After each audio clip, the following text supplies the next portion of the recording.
Balik normal na ang mga biyahe sa Mactan Cebu International Airport paingon sa kauluhan human makanselar ang mga flights nunod sa pagbuto sa Taal Volcano. Ano ang report? Sugod ganihang buntag, balik normal na ang mga flights paingon sa kauluhan gikan sa Subo. Ang seaman nga si Virgilio Pacaanas, may bakasyon din sa Subo, sukad pa niadtong Enero 8. Gikatakdaon ta silang mobalik sa kauluhan sa miaging Domingo sa gabi, apan na stranded. Human madunggi nga balik normal na ang mga flights, nagparibukdayon sila sa mas sayo nga schedule. Halos lahat ng nung nakita namin sa monitor, nakapula na, cancel lahat nung kasanggabi pa. Kasi supposed to be, ang flight namin is 10 o'clock. And then, halos lahat ng airlines canceled going to Manila.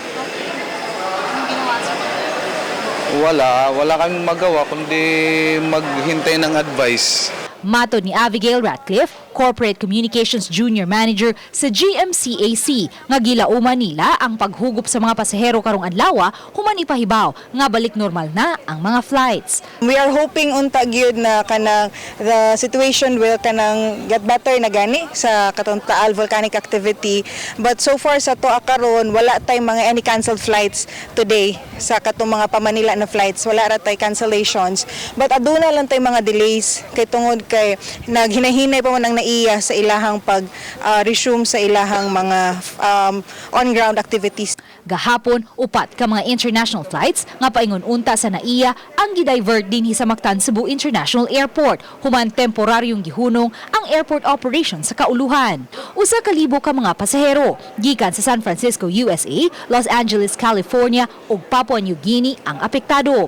May pipila ka mga flights paingon sa kauluhan ang gitugutang makabiyahe kagahapon sa hapon paingon sa naiya. Samtang ang uban nga paingon sa ubang mga probinsya dinhi na sa Subo nanukad. Kato sila ang katong mga nag-rebook today mo to mga gipang-accommodate karong adlaw and then sa mga succeeding na days.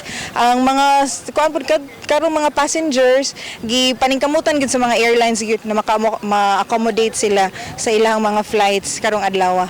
Uban ni June Solon, Luan Merondina, Balitang Bisdak.